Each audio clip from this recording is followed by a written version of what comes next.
Here are my 7 steps for skin resilience, beginning with treating the skin as an entire ecosystem.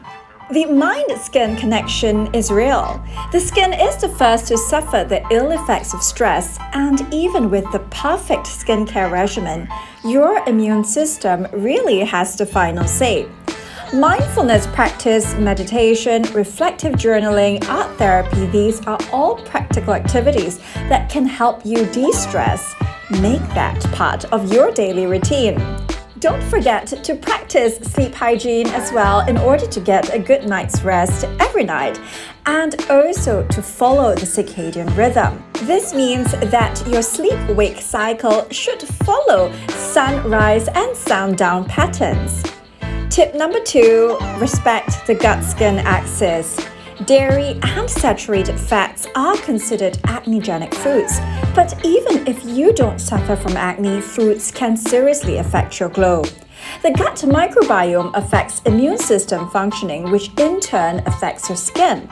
For a healthy gut, I advise that you eat a plant-based diet which increases microbiome diversity and also supports skin health. Tip number 3 sounds counterintuitive, but hear me out. Cut out retinoids. You see, even before skin cycling was a trend, I stopped prescribing retinoids for the past few years. They are possibly still valuable for comedogenic acne, but I find that it always worsens inflamed acne bumps. And who doesn't suffer from them when you have acne? The trade-offs just don't justify the benefits. Most importantly, I find that retinoids disrupt the skin barrier, which is the fundamental principle in skin health. Tip number 4, use botanicals. Purslane and brassica are my top favorites when it comes to multifunctional botanical actives.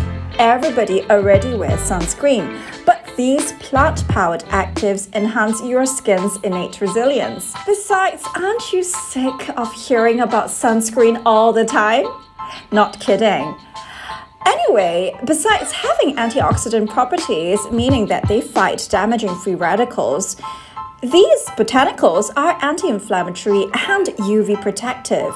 These directly address the aging skin exposome concept on how environmental damage affects biological aging, which is the very latest in dermatology research.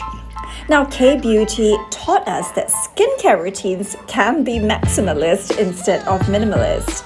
But the truth is, we all need to know how to layer our skincare, and it really doesn't take that much effort once you've built a habit. So I have a mnemonic for you. It's SEEM or SEAM. So S for serum, E for essence, which really should replace your traditional astringent toners, emulsion, which is a lotion or a lightweight moisturizer, which is less heavy on skin and may be more comfortable in certain climates, and finally M for a facial mist. My 6th tip is Hydrodermabrasion. Now, this is a type of exfoliation that's a cross between chemical peels and microdermabrasion, using the power of vacuum technology.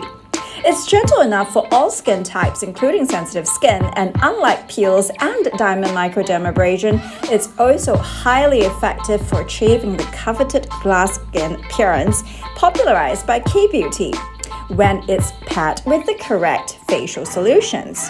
Now, my final tip is to utilize LED light therapy, and I don't mean your handheld devices. These simply aren't high-powered enough to achieve an effect on skin. So choose home devices which now are available modeled after in-clinic systems that deliver optimal energies. Green, red, and purple light are some of the visible spectra of light that can assist in enhancing cell mitochondrial activity. And this is key for cell repair, and it can quite instantly give a glow up to your skin.